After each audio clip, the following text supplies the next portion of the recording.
Hey, everyone! In today's video, I'm going to show you how to add someone as a friend on Duolingo. If you'd like to connect with someone in the app, here's how to do it. First, open the Duolingo app and tap the three dots at the bottom right corner.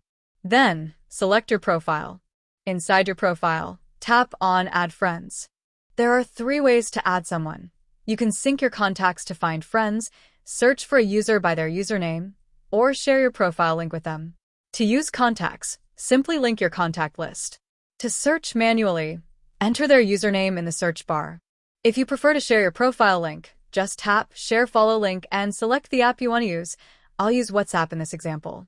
Choose the contact you want to send it to, tap Next, and hit Send. That's it. You can also long press the link to copy it and share it anywhere. If you found this video helpful, smash the like button and subscribe.